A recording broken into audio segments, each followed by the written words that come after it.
Okay. Welcome to the Summit Hotel in Whistler. I am here with Shelley, and we have known each other for years.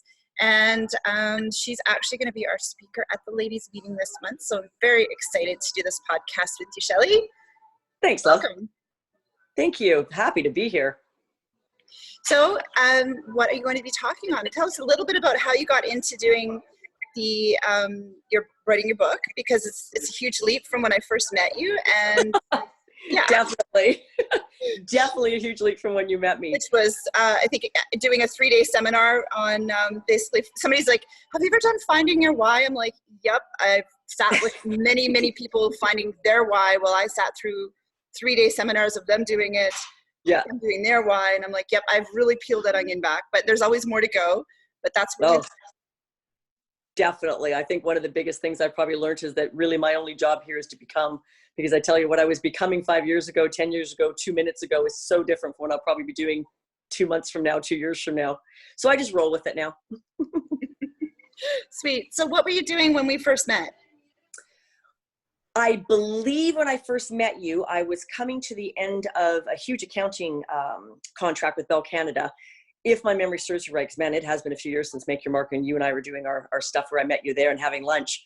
So when I was going to those courses, I was kind of looking for a different direction. I knew that I thought at the time I didn't want to do any more accounting work. I just did to kind of run its course. I'd done it my whole life. I'd had a company, since my late 20s. And I was in a multi-level marketing company and trying to find a way to build a new business. The problem was I wasn't 100% sure. So I kept doing courses, not truly understanding where it was going to take me, but I don't regret it. I mean, every step took me to here. Mm-hmm. But 3 years ago, thanks to that company, and after meeting you, because I believe we go further back than that. So it has been over 5 years since I was diagnosed with acute fibromyalgia. That changed everything for my husband and I in our life, and the fact that I didn't work for a couple of years. Then I got back into the networking and the self-development when I got my health back on track with a lot of work. And where was I? I was in a client appreciation program that had guest speakers from all over, North America, and actually the world in that particular case. And a podcast coach was there. Now I'd gone every year, kind of the June timeframe, to this particular appreciation event. And I'd heard the podcaster the year before. Nothing appealed to me about that. Then on the year that I signed up, this is 3 years ago, I actually signed up for a course on public speaking, how to speak from stage. And I got home and realized I really want a podcast. So I didn't sign up for the course. I contacted the coach and I said, hey, you know what? I understand I can't get the introductory price. It's all fine, but could I join? Because what I'd done was spend 10 days trying to figure it out myself. Yeah, no. You hire the professionals, Yeah. So he said, no problem, come join us. And in 10 days, my podcast was live and I've never looked back. That's how it started. Well, they say seek first to understand. And I mean, that's part of doing those self-development courses, is understanding yourself first, right? Because then you can go forward with more confidence. You knew that your connection's getting a little slow at times. Yeah. So just to dive right into our podcast for the ladies meeting, this is a way for everyone at the meeting to get to know you better, because you are our speaker, but you're not going to necessarily have time to talk to everybody there. And, you've slowed down. Hopefully you can still hear me. Am I too far away from the Wi-Fi maybe? Oh, I hear you again. Was I too far away from the Wi-Fi maybe? Can you hear me now?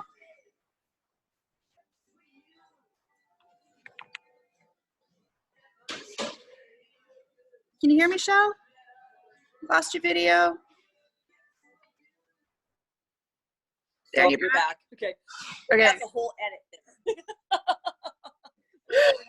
I can cut and paste the stuff if we need to, but also sometimes real is good. So for the ladies meeting, because you are our guest speaker, you don't always get to talk to everybody while you're at the meeting. So we do this podcast so that everybody can get to know you before or a little bit after, get to know about what you're doing, who you are, and, build some know, like, and trust. And that's why I do these podcasts. So I do have several different podcasts, but this one is specifically for the ladies meeting to get to know each other better. Okay. So we go through and I ask the same 8 questions, and you've already sent them to me by email, which was really fun to read. So what are the 3 most important things we need to know about Shelley? Three most important things you need to know about me. I answered these this morning on email. That would be really good if I could remember them. I will always feed you if you come to my house. Oh, good to know.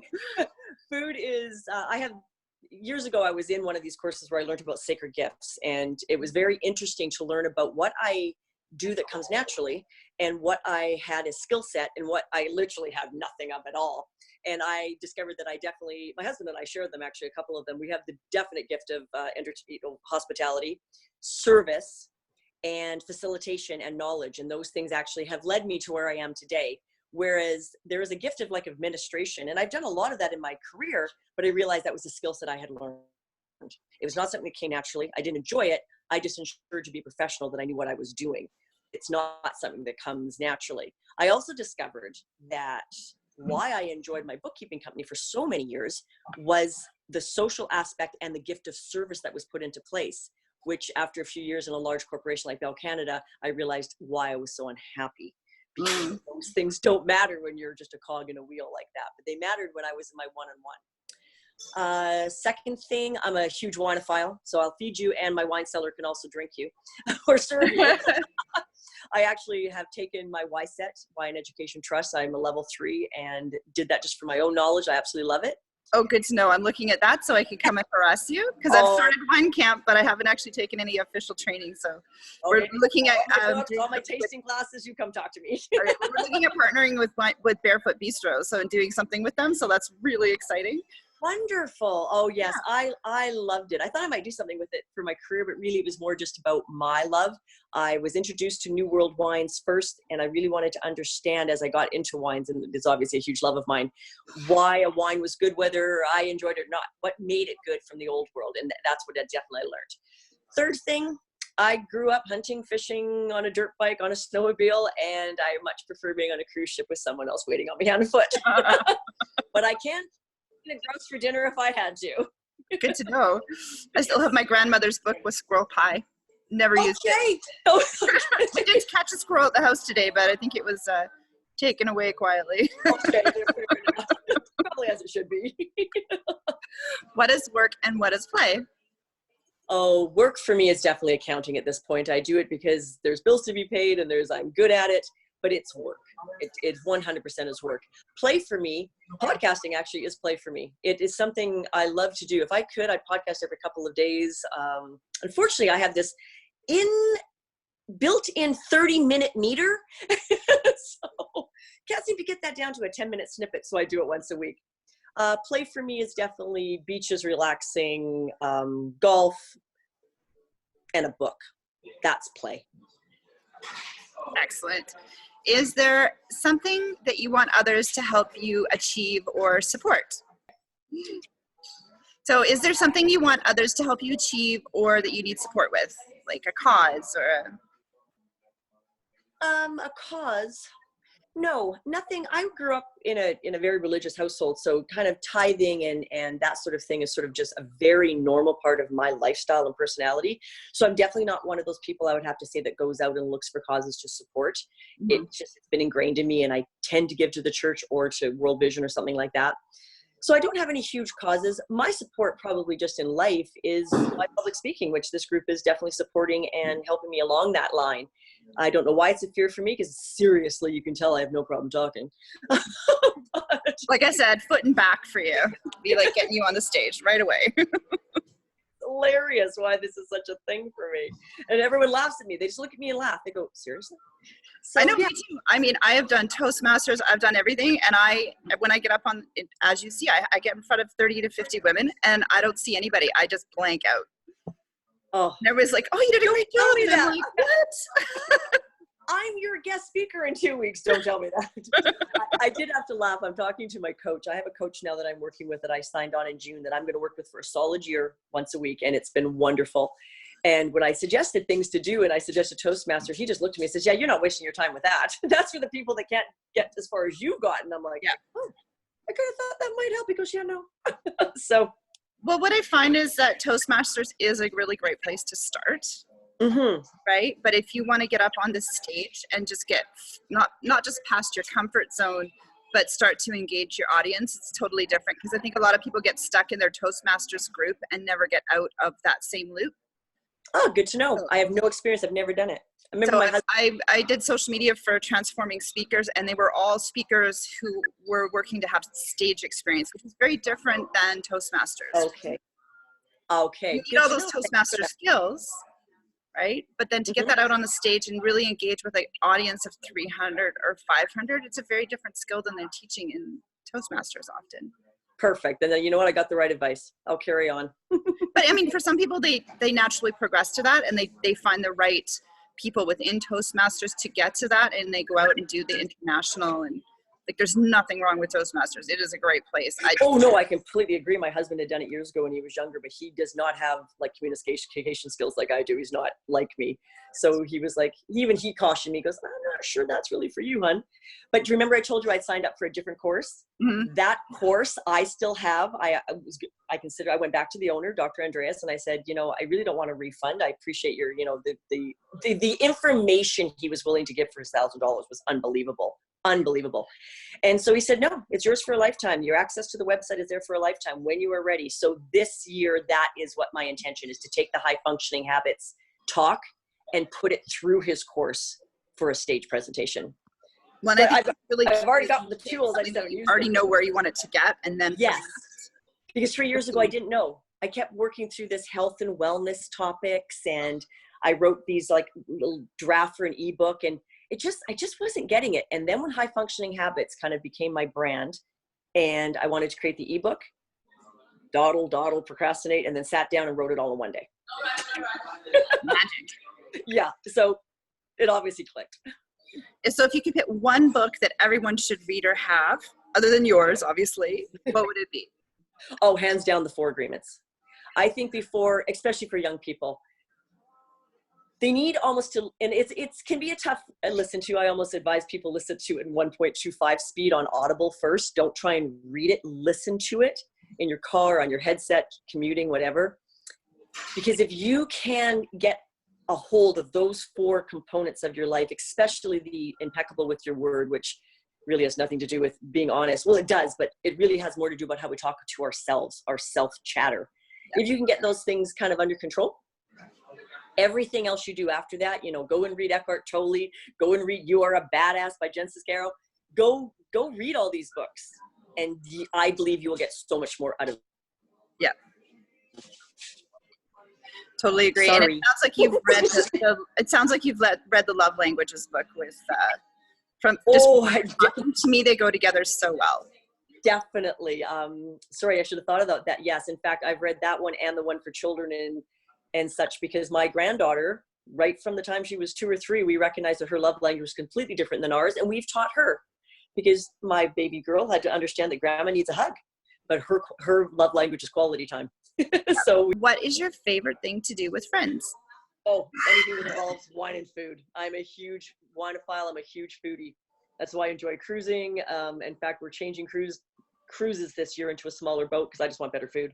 My husband, when we were younger and before I got sick, we were in Vegas 3-4 times a year, and that was really all about, you know, fine dining and shows and things like that. So yeah, anything with friends that involves food and something in a glass, I'm pretty much happy. Awesome. What is a product that you are rarely without?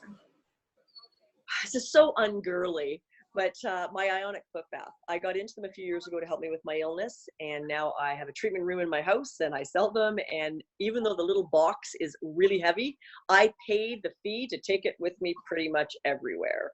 Wow. It is my #1 tool for fighting inflammation above everything else. Really, it's really before my lipstick, I gotta say. I know. And right? and thank you for putting a little coupon in the swag bag for Wine Camp this year for that. Oh, that's right. There was one about that. Yes, absolutely. I hope everybody will go in and take that and come and see you. Oh, I hope so. It's just unfortunate that I do live out in North Delta. A lot of the people are from the Vancouver North Shore area, but I am here at the meeting. Oh, there's people from Langley to everywhere that come out to these meetings. Perfect. Yeah. What do you hope you can keep doing that you do now, 10 to 20 years from now? Oh, hands down. I still want to be helping people, because really I'm 54 years of age now, and I'm basically starting a new career, a new path, I want to be doing that for as long as I am mentally capable. And I definitely still want to be doing yoga when I'm 75. I want to be doing yoga till the day they stick me in a wheelchair or bed. I'm just listening to autobiography of a yogi that's Yes. recommended to me. It's pretty epic. You know, the emotional ups and downs in this autobiography are like I've never heard a man talk like that before. That's very true. I think that's the best way to describe it. A lot of people in North America, they get into just the mechanics of yoga, but yoga has 7 or is it 9 full disciplines. And I'm very lucky. I discovered a few years ago a restorative yoga business out here in my area. And that's where I go to because of my fibro, because I can no longer play squash and do all the very, very active mountain biking and things I used to do. And I still needed to stay core strength and stay limber, keep my fascia stretched. And very, very fortunate. But when you're in restorative yoga, they bring in the other parts of it, the calming of the mind and the focusing on the body and movement and intention. Lots of things that you and I listen to and lots of our books and things that we're always, sort of feeding our minds with. My yoga practice is very much like that. Well, and how much our mind can control our body, that's what this book really brought out to me, and the yoga. Right. And that just stuff that just didn't, we know it, we see other people do it, but then reading it and, having it right in your ear going, how could I do that? That's kind of interesting. And yoga at 80 it makes sense. Absolutely. It's definitely at that age because you need it almost more so than you need it now. But if I don't do it now, it's not something you're going to keep up with later. Hence, again, it's a very high functioning habit for me. It was interesting you mentioned about in the mind. I am a 100% firm believer in it's all in the mind. Like it's all in your head. Mm-hmm. So when people, I've spent most of my life leading edge with health and wellness and research, because I just always have. I've got a very inquisitive mind. And I've listened to a lot of skepticism and family, friends over the years. And no, I just own it now. It is in your mind. Well, I was watching a video of my grandson, Jameson, when he was only a few days old. And I was watching the video of his eyes and the deep thought that he was in. I mean, he was lifting his head just a little bit, looking around, checking it out. And I thought, in 80 years, when I'm 80, that's me going back into my mind, lifting my head, being deep in thought. And it's just like, I saw this vision of, because I see my dad right now who's, in a wheelchair, can't hear, can't really see. And we need to have that strength to go back to our mind. Yes. That learning experience where we're almost learning backwards, but with all of our experience to be able to do it gracefully, like a child comes out of the womb and learns gracefully in little bits. We do it backwards in little bits as well. Yes. No, I concur. In fact, if anyone believes if you've ever raised with any scripture, that's actually quite scriptural. They talk about being a baby and returning. It's like a journey. We start out and we go through our lives and all our experiences, and we're going to return to that state again. Own it, live it, embrace it. It's my attitude.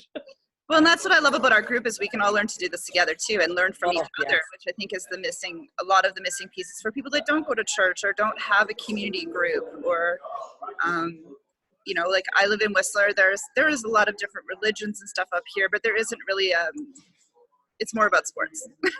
Yeah, no, fair enough. We have our group of women that are growing old together. It's amazing. And as much as I was raised in a very religious background, if people, my listeners of my podcast are quite aware, I'm really more of a believer in the universal energy. I'm a huge believer, of course, in the law of attraction. I truly believe that energetic field, it's all the same. Everyone just likes to call it their own little thing so they can be all weird about it. But yeah, it's all the same thing in my world. We all want a label. Yes. And the ladies' meeting the name actually comes from, I was brought up in a very religious background, and I knew that when they were having their ladies' meeting, it was not about religion. And ours is not about religion. Okay. Excellent. It was about, what you're talking about, your kids, your husbands, if you have a business, you're talking about all the things that you're not supposed to talk about in the 70s, and that's kind of what birthed this whole group. So do you have a life hack to share with us? Do you have a life hack to share with us? Life hack is definitely why I podcast and why I wrote the book, High Functioning Habits. It became very apparent to me in the last few years that I have intuitively done this since my teens. And I truly believe that no matter what you face, good habits will see you through. So as much as I'm a big proponent on a lot of self-help books and I recommend a lot of things, it really you need to kind of step back and start with your choice and choose to have better habits because you want a better life. And that's usually what most of us want anyways. But the habits for me, I mean, I dealt with an eating disorder in my teens that I dealt with on my own. My family had no clue that I was sick. You know, just so many things that kind of came out of those years of my teens and 20s that every time, and then of course getting fibro, every time I have found a way to cope with it and rise above it. And one of, you know, a good girlfriend of mine many years ago, when I first got diagnosed and I was so devastated, she goes, Shelley, if anyone can deal with this, it's you. And I looked at her and I thought, what? She goes, you will find a way to manage this. And I thought, okay, fine. It was great to hear it, but she actually was right, because that innate part of me that just says, and habits change with your life. It's not something that's, one thing people need to accept is that a good habit may be good for your life now, but that may not be what's going to hold you 5 years from now. So as much as it maybe seem a little bit pat, habits for me are definitely my life hack to succeed and get on with life. So, and where would they go to, because you've written a book about this, what is the website that people would go to learn more? Okay, well, let's qualify that it's a teeny little ebook. But now I'm going to spend the next year writing an entire book on this. They just go to high functioning habits. It's just a little teeny ebook. Ebook. That much more than most people ever do in their life. Okay, fair enough. My teeny little ebook is on high functioning habits. Got shit done, lady. My spectacular ebook is on highfunctioninghabits.com. Awesome. Which right now is all being redone. It's funny, as I'm getting ready to talk to you today, my coach is on the line, you know, asking for this, that, and the next thing, because they're redoing the intro, they're redoing the entire podcast website. It will all be linked in the next month. Okay. Awesome. Actually, they want it all live before I come to you for this talk in 2 weeks. Well, it's funny because I'm not saying I'm your Oprah moment, but I know a lot of people, they go and do this effort, all this effort, and then they're like, they haven't got the website done. They're not ready for that moment where things turn on, and then you get that, all of a sudden you run into a reporter from CTV and they put you online and your website isn't ready. Exactly. I always tell people. You definitely lit a fire under him when I told him. I said, by the way, my first speaking engagement has been booked. And he's like, oh, I got work to do. I got 4 weeks. So he has been 2 weeks, hands out, getting this done. Excellent. Because of you. So if you need to buy a ticket to come and see Shelley, or if you know Shelley, she gets 10 free tickets. So you might want to hook up with her and book your ticket, because there's only room for 50 people in the room. So you're going to go to theladiesmeeting.com/live-events. So if you know Shelley, ask her for one of her free tickets. If you don't know her, well, you're going to have to pay the $30 to come. Or if you know a member, you get $20 off your ticket. So look forward to seeing you in person, and we'll talk more about doing a masterclass as well. The Ladies Meeting and the Entrepreneur Collective, which is a bigger group that we're building. Ah, okay. Yes. Definitely curious about all that. Okay, I'm just going to hit stop on the record button here. Thanks, babe.